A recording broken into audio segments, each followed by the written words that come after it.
गौर से सुनिए दोस्तों, क्या आपने कभी खुद से यह सवाल किया है, जब सब कुछ हमारे पास है, फिर भी हमारा मन इतना बेचैन क्यों है? क्यों कभी कभी लगता है कि मन हमारा गुलाम नहीं बल्कि हमारा मालिक बन गया है? क्यों सोने के लिए बिस्तर है लेकिन नींद नहीं? क्यों रिश्ते हैं लेकिन अपनापन नहीं? और क्यों हर तरफ भीड़ है फिर भी हम अंदर से अकेले हैं? कभी रुक कर सोचा है कि यह जो मन है, यह चलता क्यों रहता है, थमता क्यों नहीं? कभी सुकून से बैठना चाहो तो मन खुद सवाल बनकर खड़ा हो जाता है। कल क्या होगा? अगर वैसा ना हुआ तो? अगर उसने ऐसा कह दिया तो? मन बस दौड़ता रहता है, बिना दिशा के, बिना विश्राम के। आज की इस वीडियो में हम किसी कहानी की बात नहीं करेंगे। आज हम उस सबसे बड़े सवाल को पकड़ेंगे जिससे हर इंसान जूझ रहा है। जब मन शांत ना हो तो क्या करें? ये वीडियो उन सभी के लिए है जो रातों को जागते हैं पर किसी को बता नहीं पाते, जो बाहर सहनते हैं लेकिन भीतर से रो रहे होते हैं, जो खुद को खो चुके हैं और अब फिर से पाना चाहते हैं। हमारा मन आज इतना अशांत क्यों है? आजकल की दुनिया में इंसान ने छा पर पैर रख दिए लेकिन अपने ही मन की गहराइयों को नहीं जान पाया।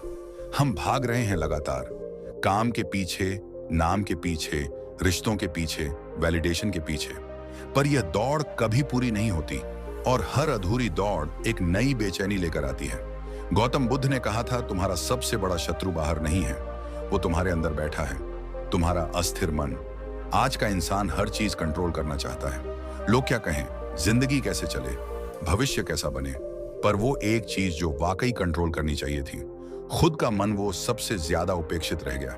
हमारा मन दो भागों में बांटा होता है। एक है चेतन मन, जो आप अभी इस्तेमाल कर रहे हैं, जिससे आप सुन रहे हैं, सोच रहे हैं, और दूसरा है अवचेतन मन, जो पर्दे के पीछे है लेकिन असली कमानुसी के हाथ में है।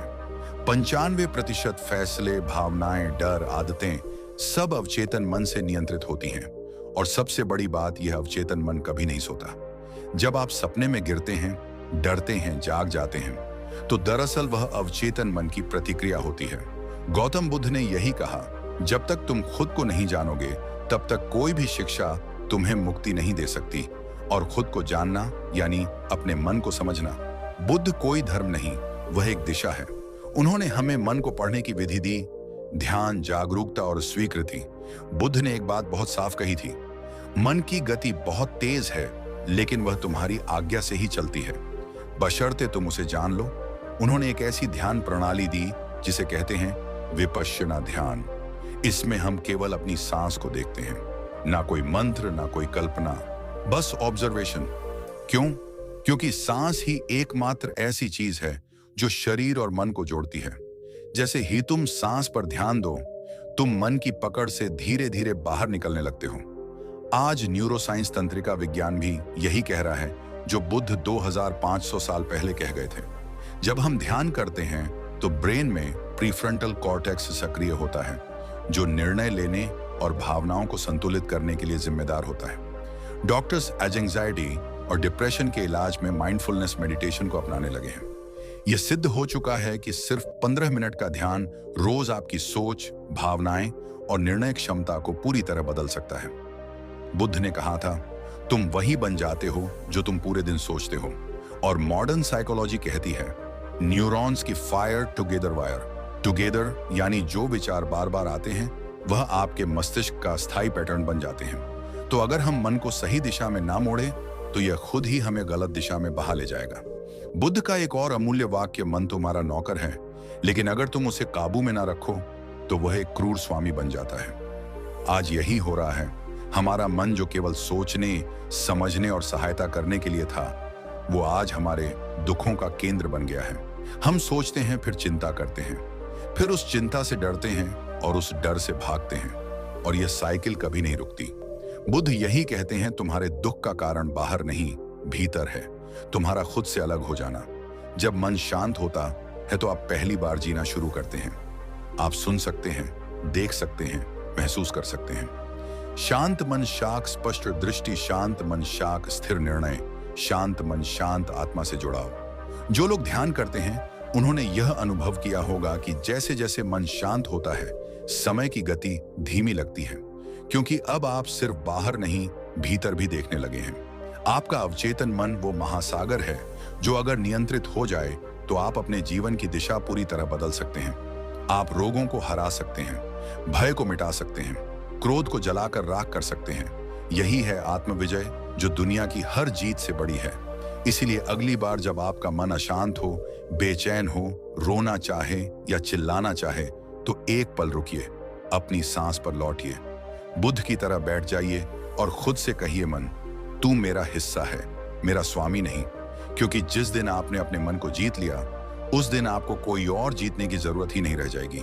और अब जब हमने यह समझ लिया कि मन क्यों अशांत होता है, अवचेतन कैसे काम करता है और शांति की राह क्या है, तो अगली कड़ी में हम जानेंगे जब जीवन में अशांति आने वाली होती है, तब कौन कौन से लक्षण पहले दिखाई देने लगते हैं। क्योंकि आने वाला तूफान हमेशा पहले धीमे हवाओं में छुपा होता है। क्या आपने कभी खुद से यह सवाल किया है कि मैं ही क्यों इतना परेशान रहता हूं? कभी बिना किसी वजह के बेचैनी, कभी बिना किसी कारण के डर, और कई बार तो ऐसा लगता है जैसे मन पर किसी और का कब्जा हो गया है। क्या मन हमारा सेवक है या हमारा मालिक बन चुका है? हम उसकी सुनते हैं या वह हमें चला रहा है? आज की इस तेज भागती दौड़ती दुनिया में हम सब एक ऐसी मशीन बन गए हैं जो ऊपर से मुस्कुरा रही होती है लेकिन अंदर से टूट रही होती है। हम दिन भर किसी ना किसी चीज के पीछे दौड़ते रहते हैं, पैसा, नाम, पहचान, रिश्ते, लक्ष्य। लेकिन रात को सोते वक्त भी मन शांत नहीं होता। सोचते हैं, क्यों मेरा मन मुझे चैन से नहीं रहने देता? तो आज मैं आपको उसी सवाल का जवाब देने आया हूं जिससे लाखों लोग रोज जूझ रहे हैं। मन को कैसे शांत करें, और इसका उत्तर कोई नई तकनीक नहीं है। यह हजारों साल पुराना एक गहरा सत्य है जिसे गौतम बुद्ध ने जाना, समझा और दुनिया को बताया। जब मन शांत ना हो तब इस सत्य को जान लो, मन खुद शांत हो जाएगा। अब बात करते हैं उस पहले और सबसे गहरे कारण की जो हमारे मन की अशांति का जड़ है। पहला कारण है अस्थायित्व को ना समझना, यानी सब कुछ बदलता है और यह भी बदल जाएगा। गौतम बुद्ध ने एक बहुत ही साधारण लेकिन बहुत ही ताकतवर शब्द दिया, अनिका, जिसका अर्थ है एवरीथिंग इज इम्परमानेंट। सब कुछ बदल रहा है हर वक्त। आपने गौर किया होगा, जब हम दुख में होते हैं तो लगता है कि यह दुख कभी खत्म नहीं होगा। जब हम परेशान होते हैं तो लगता है कि यह बेचैनी अब जीवन भर साथ चलेगी। यही गलती नंबर 1 है, अस्थायित्व को ना समझना। हम यह भूल जाते हैं कि हर भावना, हर विचार, हर स्थिति अस्थायी है। गौतम बुद्ध ने कहा था, जो भी कुछ उत्पन्न होता है वह नष्ट होता है। यानी चाहे वह दुख हो या सुख, क्रोध हो या मोह, गुस्सा हो या अकेलापन, यह सब एक समय के बाद खुद समाप्त हो जाते हैं। लेकिन हम अपने मन को यह बात समझाते ही नहीं, बल्कि हम उन्हें पकड़ कर बैठ जाते हैं। दुख आया, हम उससे चिपक गए। क्रोध आया, हमने उसे पोषित किया। डर आया, हमने उसे सच्चाई मान लिया। और यहीं से शुरू होता है मन की अशांति का खेल। हम बदलते जीवन को स्थायी मान बैठते हैं, लेकिन सच्चाई यह है कि आपके भीतर जो बेचैनी है वह आज है, कल नहीं रहेगी। आपका दुख आज भारी लग रहा है, लेकिन एक समय आएगा जब वह हल्का लगेगा। यही जीवन का नियम है और यही बुद्ध का पहला बोध है। अब जरा मनोविज्ञान की तरफ देखें। हमारा मस्तिष्क एक ऐसी मशीन है जिसे बचाने के लिए डरना सिखाया गया है। लेकिन जब हम हर तकलीफ को स्थायी मान लेते हैं तो दिमाग उसमें फंस जाता है। हर बार एक ही सोच, बार बार वही विचार, और इसी का नाम है ओवर थिंकिंग। यह कोई बीमारी नहीं है, यह अस्थायित्व को न समझने का परिणाम है। जब भी मन व्याकुल हो तो खुद से बस एक बात कहिए, यह भी बीत जाएगा। Repeat it, believe it, absorb it. आज जो लोग डिप्रेशन, एंजाइटी, मानसिक थकान से जूझ रहे हैं, उनमें से अधिकतर लोग इस नंबर 1 गलती को करते हैं। वे अपने वर्तमान दुख को जीवन की सच्चाई मान लेते हैं। लेकिन आप अगर आज इस वीडियो को देख रहे हैं तो मैं आपसे हाथ जोड़कर कहता हूं, इस सत्य को जान लो, कुछ भी स्थायी नहीं है। जब आप इस गहराई को समझते हैं तो आप खुद से बाहर निकलते हैं। आप अपने विचारों के ऊपर खड़े हो जाते हैं। आप जानते हैं कि यह विचार भी बदलेंगे, यह भावना भी बदल जाएगी। बुद्ध ने ध्यान की विधि में सबसे पहले यही सिखाया, ऑब्जर्व बट डोंट अटैच। यानी अपने मन के विचारों को देखो लेकिन उन पर विश्वास मत करो। मन कहेगा तू हार गया, आप कहिए यह भावना स्थायी नहीं है। यहीं से शुरू होती है मन की विजय। अब एक छोटा सा अभ्यास, जब भी मन में अशांति हो, अपनी सांसों को देखिए। हर सांस आती है, हर सांस जाती है। कभी आपने इस पर ध्यान दिया? सांस लेना भी अस्थायी है, हर क्षण आप बदल रहे हैं। अगर जीवन में कुछ भी स्थायी नहीं है तो फिर हम दुख को क्यों स्थायी माने? यही तो बुद्ध का संदेश है। हर चीज बदलती है, इसीलिए शांति संभव है। अब सवाल उठता है, जब हम इस अस्थायित्व को संभाल लेते हैं तो हमें क्या मिलता है? आपका मन हल्का होता है, मन की रफ्तार धीमी होती है, आप स्थितियों से ऊपर उठने लगते हैं। अब चीजें आपको नियंत्रित नहीं करती, आप उन्हें देख सकते हैं, समझ सकते हैं और उन्हें जाने दे सकते हैं। बुद्ध कहते हैं, वह व्यक्ति जिसे यह ज्ञान हो गया कि कुछ भी स्थायी नहीं है, वह भीतर से आजाद हो गया। अब सोचिए, अगर यह बात आपने अपने जीवन में उतार ली तो क्या होगा? आपको कोई दुख अंदर से नहीं तोड़ेगा, आपको कोई क्रोध अपने नियंत्रण में नहीं ले पाएगा, आपका मन अब भावनाओं के थप्पड़ों में बहता नहीं रहेगा, बल्कि वह गहराई में उतरकर शांति को पा सकेगा। और यही है पहला दरवाजा, मन की मुक्ति का पहला चरण। इसका अभ्यास करो, इसे समझो, इसे जियो, क्योंकि यही वह सत्य है जो हर अशांति का पहला इलाज है। अब जब अगली बार मन परेशान हो तो खुद से कहो, यह भी बीत जाएगा, यह भी बीत जाएगा, यह भी बीत जाएगा। यही वह बीज है जिससे शांति का वृक्ष उगता है। और अब अगली कड़ी में हम जानेंगे दूसरा कारण जो मन को और गहराई से बांधता है और उसे अशांत करता है। लेकिन उससे पहले इस पहले सत्य को अपने जीवन में जगह दो। अनिका स्थायित्व सब कुछ बदलता है। मन बदलेगा, विचार बदलेंगे और आप भी बदल सकते हैं। शांति को सपना नहीं है, वह एक समझ है। दूसरा उपाय, मौन का अभ्यास करो। क्या आपने कभी खुद से पूछा है कि जब सब कुछ होते हुए भी मन बेचैन क्यों रहता है? हमारे पास आज सुख सुविधा की कोई कमी नहीं है, फिर भी एक अजीब सी उलझन हमेशा हमारे भीतर चलती रहती है। दिन भर काम, बातें, शोर, नजरें मोबाइल पर टिकी रहती हैं। और जब रात होती है तो सबसे बड़ा शोर बाहर का नहीं, हमारे मन का होता है। इस वीडियो में हम बात करेंगे उस दूसरे उपाय की जो बुद्ध ने हमें सिखाया, मौन का अभ्यास। लेकिन रुकिए, यह सिर्फ चुप रहने की बात नहीं है, यह भीतर की आवाज को सुनने की कला है।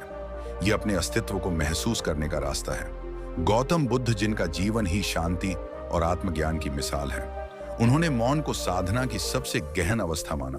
वे कई कई दिन मौन रहते थे, एक शब्द भी नहीं बोलते थे, ना किसी से बात, ना किसी से बहस, सिर्फ अपने भीतर उतरते थे। अब सवाल उठता है, आखिर मौन इतना जरूरी क्यों है? क्योंकि आज का मन थक चुका है। वो लगातार बोल रहा है, सोच रहा है, भाग रहा है, डर रहा है और सबसे ज्यादा खुद को ही सुन नहीं पा रहा। हम जो सुनते हैं वह बाहर की दुनिया है, हम जो बोलते हैं वह दूसरों की दुनिया के लिए होता है, लेकिन जो अनसुना रह जाता है वह है हमारी अपनी आत्मा की आवाज। मौन उस गहराई तक पहुंचने का तरीका है जहां ना कोई बहस है, ना कोई शोर, ना कोई सवाल, बस एक शुद्ध उपस्थिति है। अब आइए समझते हैं कि मौन से मन को कैसे शांति मिलती है और कैसे यह हमारी मानसिक दशा को बदल सकता है। दूसरा कारण, मौन का अभ्यास ना करना। अगर आज आपका मन बार बार विचलित होता है, छोटी छोटी बातों में उलझ जाता है, क्रोध आता है, चिंता होती है, भविष्य को लेकर डर लगता है, तो इसका कारण है कि आपने अपने भीतर के मौन को खो दिया है। दिन भर मोबाइल की नोटिफिकेशन, लगातार बातें, सोशल मीडिया की उथल पुथल, ये सब मिलकर हमारे मस्तिष्क को एक अनजाने युद्ध में धकेल देते हैं। मनोविज्ञान कहता है कि हर दिन हम 60,000 से ज्यादा विचार सोचते हैं और दुख की बात यह है कि इनका 90% हिस्सा वही पुराने विचार होते हैं जो कल थे, परसों थे और कई बार तो सालों से चल रहे हैं। जब हम हर दिन वही सोचते हैं, वही चिंता करते हैं, वही क्रोध, वही भय दोहराते हैं, तो हमारा अवचेतन मन, सबकॉन्शियस माइंड, इन विचारों को हमारी असलियत बना लेता है। अब सोचिए, अगर आपके अवचेतन में लगातार अशांति, डर, कंपैरिजन, गुस्सा और दुख भरता जा रहा है, तो बाहर की दुनिया कितनी भी सुंदर हो, भीतर शांति नहीं मिलेगी। मौन क्या करता है? मौन उस बटन को पॉज कर देता है जिससे आप एक बार के लिए अपने विचारों की भीड़ को रोक पाते हैं। जब आप दिन भर सिर्फ एक दिन के लिए ना कोई बात करें, ना कोई मोबाइल देखें, ना टीवी, ना म्यूजिक, सिर्फ मौन में रहें, तो आपको ऐसा महसूस होगा जैसे आपके भीतर कुछ ठहर गया है, जैसे समय थम गया हो, और तभी शुरू होता है असली आत्मज्ञान। अब बहुत लोग कहते हैं, हमसे मौन में बैठा नहीं जाता, मन चंचल हो जाता है, सोचें आती रहती हैं। बिल्कुल आएंगी, क्योंकि आपने कभी अपने मन को शांति देना सिखाया ही नहीं। जैसे एक ऊधम मचाता हुआ बच्चा जब रोता है तो माँ उसे गोद में उठाकर धीरे धीरे शांत करती है, वैसे ही जब हम अपने चंचल मन को मौन के गोद में बैठाते हैं तो धीरे धीरे वह भी शांत होना सीखता है।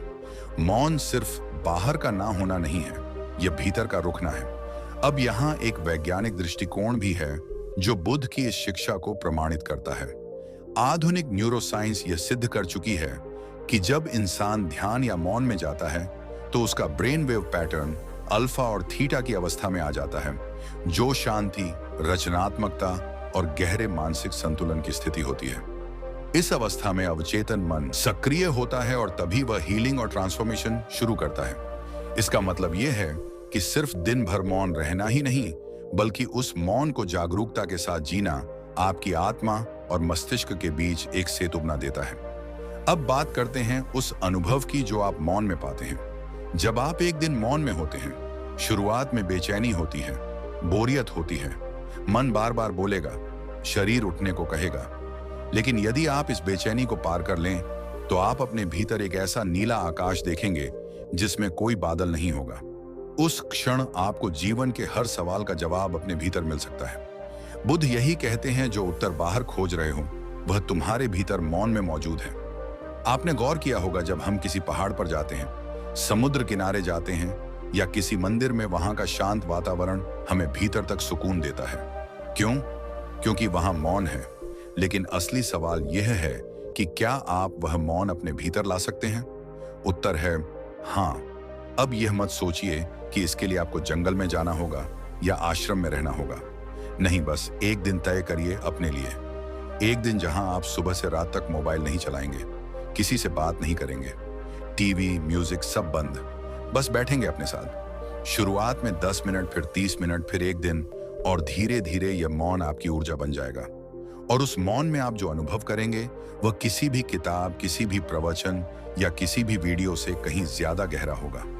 मौन वह दवा है जिसे आप खुद ही बना सकते हैं, और यह दवा न सिर्फ मन को शांत करती है, बल्कि आपके आत्मविश्वास को, आपकी सोच को, आपके निर्णय को, आपके रिश्तों को, और सबसे बढ़कर आपके जीवन के उद्देश्य को भी साफ कर देती है। अब जब हम बुद्ध के दूसरे उपाय को समझ चुके हैं, मौन का अभ्यास करो, तो यह जानना जरूरी है कि जब हम यह मौन साधते हैं तो इसका असर हमारी पूरी चेतना पर पड़ता है। आपका मन, जो अब तक आपका मालिक बन चुका था, वह मौन में आपका सेवक बन जाता है। आपका शरीर जो थक चुका था, वह मौन में फिर से ऊर्जा प्राप्त करता है, और आपकी आत्मा जो खो चुकी थी, वह मौन में फिर से गाने लगती है। अब जब अगली बार आपका मन बेचैन हो, विचारों का शोर बढ़ जाए, आपको लगे कि कोई जवाब नहीं मिल रहा, तो चुप हो जाइए, बिल्कुल शांत हो जाइए। बोलना बंद करिए, सुनना बंद करिए, और उस मौन के गर्भ में उतर जाइए, क्योंकि वहीं है वह शांति जिसका आप वर्षों से इंतजार कर रहे हैं। दोस्तों, क्या कभी ऐसा हुआ है कि आप अपने ही मन से लड़ते रहे हो? वो लगातार कुछ ना कुछ सोचता रहा, चिंता करता रहा, पछताता रहा, डराता रहा, और आप बस कोशिश करते रहे कि वह चुप हो जाए, लेकिन वो और जोर से बोलता गया। आप अकेले नहीं हैं। आज की इस भाग दौड़ भरी जिंदगी में हर कोई इसी दौड़ में फंसा हुआ है। काम, रिश्ते, सोशल मीडिया, अपेक्षाएं और अनगिनत विचार। पर आज हम बात करेंगे उस एक सबसे महत्वपूर्ण बात की जो इस अशांति का हल बन सकती है। उसका नाम है स्वीकार करना, ना कि संघर्ष करना। यही है तीसरा उपाय। स्वीकार करो, संघर्ष नहीं। गौतम बुद्ध ने कहा था, जिससे तुम लड़ते हो वह और ताकतवर बनता है, और जिसे तुम समझते हो उसे तुम पार कर सकते हो। तो सवाल यह है कि हम किससे लड़ रहे हैं? हम अपने ही मन से लड़ रहे हैं, उस बेचैन धड़कते हुए मन से जो कभी रुकता ही नहीं। हम उसे रोकना चाहते हैं, दबाना चाहते हैं, चुप कराना चाहते हैं, और यही सबसे बड़ी गलती हो जाती है। और यही है पहली गलती। हम मन को दुश्मन समझ लेते हैं, जबकि मन दुश्मन नहीं है। वह तो बस एक बच्चा है जो डरा हुआ है, परेशान है, थका हुआ है, और जब हम उसे दबाते हैं, चुप कराते हैं, वो और जोर से चिल्लाता है। गौतम बुद्ध खुद भी इस बात को बहुत गहराई से समझते थे। वो कहते थे, यदि मन अशांत है तो उसे दबाओ मत, उसे स्वीकार करो, उसे गले लगाओ। सोचिए, अगर कोई बच्चा जोर जोर से रो रहा हो और आप उसे डांटना शुरू कर दें, तो क्या वह चुप हो जाएगा? नहीं, वो और तेज रोएगा। लेकिन अगर आप उसे बाहों में भर लें, कहें, हाँ बेटा, मुझे पता है तुम दुखी हो, मुझे पता है तुम्हें तकलीफ है, तो क्या होगा? धीरे धीरे वह शांत होने लगेगा। ठीक उसी तरह जब मन बेचैन हो तो खुद से कहिए, हाँ, मेरा मन अभी शांत नहीं है, हाँ, मैं थोड़ी उलझन में हूँ। हाँ, मैं दुखी हूँ और यह भी ठीक है। ये ठीक है कहना ही असल चाबी है। यहीं से शुरू होता है मन का शांत होना। जब आप उसे सुनना शुरू करते हैं, वह भी आपको सुनने लगता है। जब आप खुद को स्वीकार करते हैं वैसे जैसे आप हैं, बिना बदले, बिना डराए, तो वहीं से भीतर एक सुकून पैदा होता है। अब यहाँ एक और बहुत गहरा और अद्भुत विज्ञान जुड़ता है, मनोविज्ञान और अवचेतन मन का रहस्य।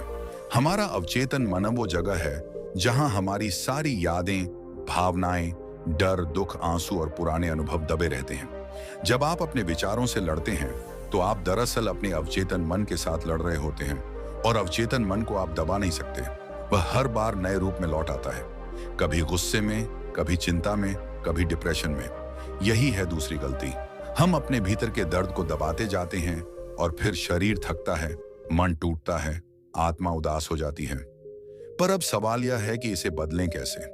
जब आप स्वीकार करते हैं कि हाँ, मैं अभी पूरी तरह से ठीक नहीं हूं, तो आप अपने अवचेतन मन को एक संदेश देते हैं कि अब छुपाने की जरूरत नहीं है, अब खुलने का समय है, और यह खुलना ही है मन का शांत होना। मन को चुप कराना नहीं है, उसे सुनना है। जैसे जैसे आप खुद को स्वीकार करते जाते हैं, आपकी भीतर की जंग धीरे धीरे शांत होती है। जैसे समुद्र में तूफान हो और आप उसमें संघर्ष करते रहें तो आप डूब सकते हैं। लेकिन अगर आप स्वीकार कर लें कि हाँ, तूफान है और बस तैरते रहा, तो थोड़ी ही देर में आप देखेंगे वो तूफान अपने आप शांत हो गया। स्वीकार करने से क्या होता है? बुद्ध कहते हैं, सत्य का सामना करने से शांति आती है। जब आप मन के सत्य को स्वीकार करते हैं कि वह अभी भटक रहा है, डरा हुआ है, तो आप उसे बदलने की ताकत जुटा पाते हैं। और यही है तीसरी गलती, हम बदलने से पहले स्वीकार नहीं करते। अगर आप किसी चीज को बदलना चाहते हैं तो पहले उसे स्वीकार करना ही पड़ेगा। मनोवैज्ञानिक भी यही कहते हैं, acceptance is the first step to transformation. यानी किसी भी बदलाव की शुरुआत स्वीकार करने से होती है। अब सवाल यह भी है कि क्या हम सिर्फ स्वीकार करके ही शांत हो सकते हैं? तो इसका उत्तर है हाँ, शुरुआत में केवल इतना ही काफी है।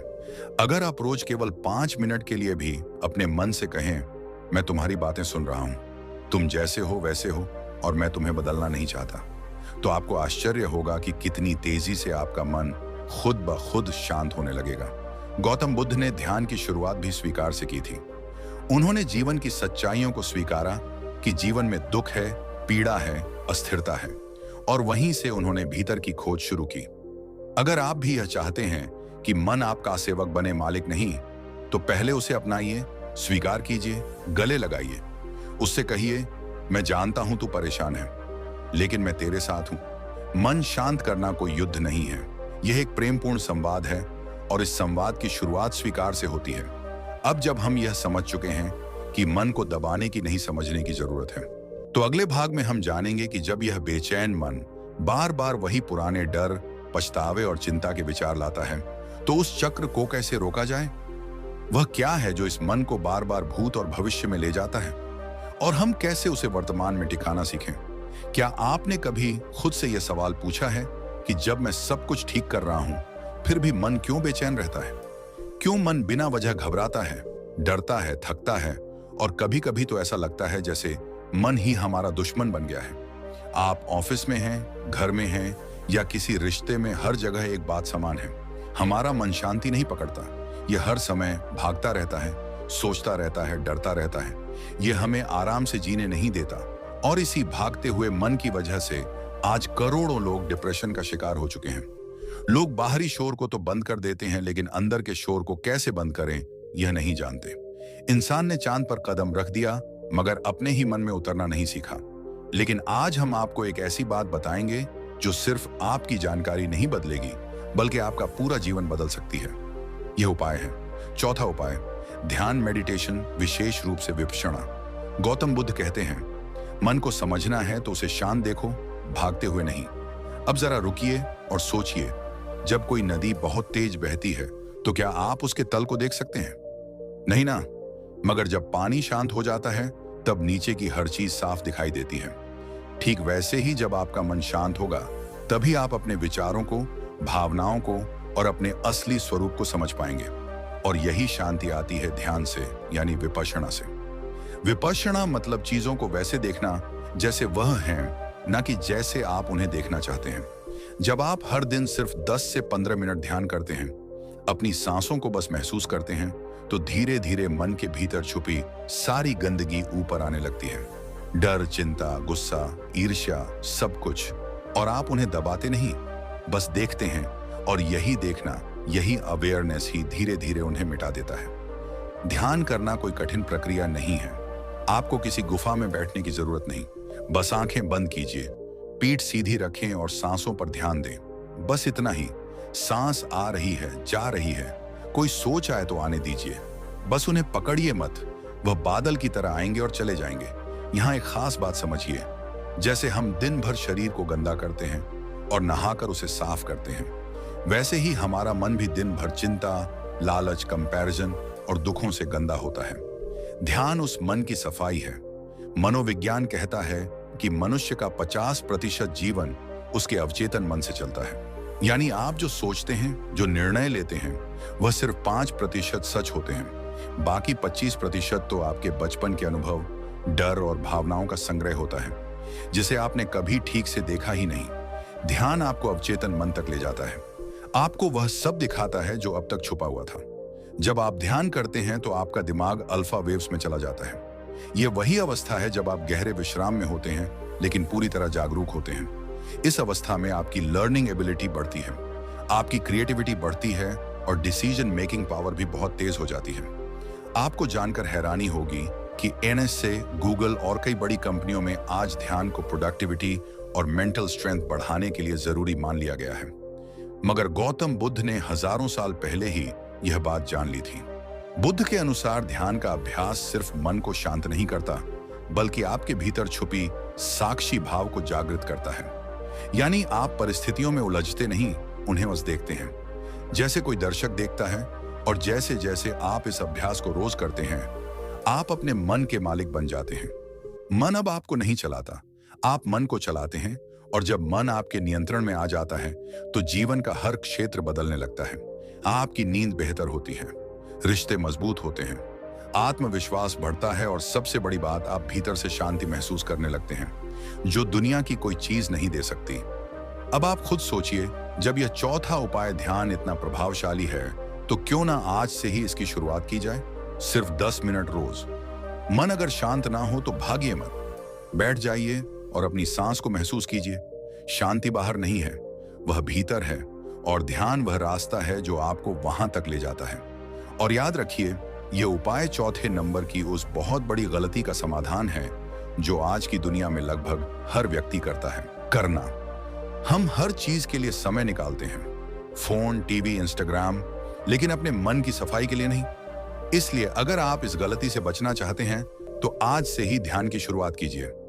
तो साथियों, अगर आज की इस बातचीत ने आपके मन के भीतर कुछ हलचल मचाई हो, अगर आपको लगा हो कि हाँ, अब समय आ गया है मन की सफाई का, और अगर इस वीडियो को देखकर आपके भीतर थोड़ी भी शांति, समझ या प्रेरणा आई हो, तो अब सिर्फ सुनने तक सीमित मत रहिए।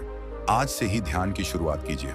शुरुआत छोटी हो सकती है, लेकिन उसका असर आपकी पूरी जिंदगी पर पड़ेगा। 10 मिनट सिर्फ अपनी सांसों पर ध्यान दीजिए और देखिए कैसे आपका मन, जो अब तक आपका मालिक बन बैठा था, अब आपका सबसे अच्छा सेवक बन जाएगा। और यदि आप ऐसे ही गहरे, सच्चे और जीवन को बदल देने वाले विषयों पर वीडियो देखना चाहते हैं, तो आप हमारे YouTube चैनल को अभी सब्सक्राइब करें। हमारा लक्ष्य सिर्फ वीडियो बनाना नहीं है, हमारा उद्देश्य है आपके जीवन को भीतर से बदलना। हम हर हफ्ते ऐसी ही सच्ची, सरल और असरदार बातें आपके लिए लेकर आते हैं, जो न सिर्फ जानकारी देती हैं, बल्कि आपको अपने अंदर झांकने की प्रेरणा देती हैं। तो चैनल को सब्सक्राइब करें, बेल आइकन जरूर दबाएं, ताकि अगली बार जब हम बात करें, आप कुछ मिस ना करें। और हाँ, ये वीडियो उन सभी के साथ जरूर शेयर कीजिए जो भागती जिंदगी में कुछ पल ठहर कर अपने मन को सुनना और समझना चाहते हैं। याद रखिए, अगर मन शांत है तो जीवन सुंदर है। मिलते हैं अगले वीडियो में एक और गहराई के साथ। तब तक के लिए खुद को समय दीजिए, ध्यान दीजिए और शांति से जीना सीखिए। धन्यवाद।